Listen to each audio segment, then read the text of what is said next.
கலாச்சார தொடர்பு பிணைப்பு நமக்கு கோயில்களோட ஏற்படுது அப்படின்னா, மதுரை சித்திரை திருவிழாவின் வரலாறு திருமலை நாயக்கரிலிருந்து தொடங்குகிறது.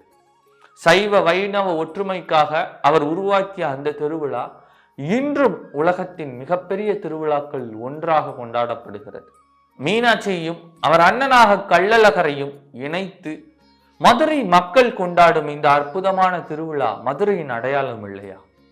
இதே மாதிரி ஒவ்வொரு ஊர்லயும் ஒவ்வொரு திருவிழா இருக்கு. அதுதானே அந்த ஊரோட அடையாளம். இது மாதிரி பல ஊர்கள்ல பல நாடுகள்ல பல்வேறு விதமான கஸ்டம்ஸை அவங்க ஃபாலோ பண்றாங்க.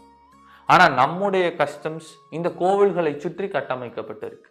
தை மாதம் இந்த திருவிழா, பங்குனி மாதம் இந்த திருவிழா, மாசியில இப்படி ஒரு திருவிழா, சித்திரையில் இப்படி ஒரு திருவிழா அப்படின்னு வருஷம் 365 நாளுமே வெவ்வேறு விதமான பண்டிகைகளையும் கொண்டாட்டங்களையும் வாழ்வியல் நடைமுறைகளையும் இந்த திருவிழாக்களோடு இணைத்து மக்கள் கொண்டாடி இருக்கிறார்.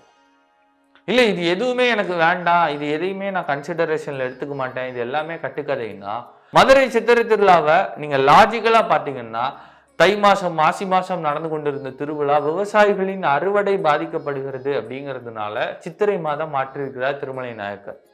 அப்போ மக்கள் வாழ்வியலோட எக்கனாமியோட சம்பந்தப்பட்டு இருக்கு இந்த திருவிழா. இந்த கோவில்கள் கோவிலை சுற்றி இருக்கக்கூடிய கடையினால எத்தனை சிறு வியாபாரிகள் வாழ்வடைகிறார்கள், வணிகம் பெருகுகிறது, சுற்றுலா மேம்படுகிறது. இந்த காரணங்களுக்காகவும் நம்ம கோயிலுக்கு போகலாம்.